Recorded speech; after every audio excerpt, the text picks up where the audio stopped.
FIA cyber crime circle ने multinational company के खिलाफ मनफी सोशल मीडिया मुहिम चलाने के इल्ज़ाम में 4 मुल्ज़िमान को तलबी का नोटिस जारी कर दिया है। मज़ीद जानते हैं डॉन न्यूज़ के नुमाइंदे शकील करार से। शकील, बताइएगा इस मामले से मुतालिक क्या मालूमात मिली है?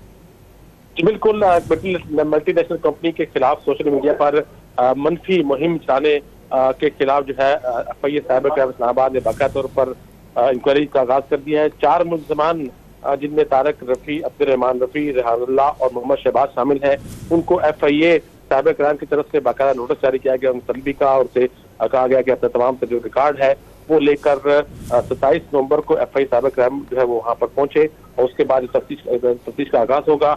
FIA साइबर क्राइम ने जो साइबर क्राइम कवानीन है उसके सेक्शन 160 के तहत इनको तलबी का नोटिस जारी किया है और अफसरान को ये वादे हिदायत जारी की गई है कि जो भी मुलव्वस है इसके अलावा भी तो उनको भी शामिल तफ्तीश किया जाए। शकील, बहुत शुक्रिया आपका।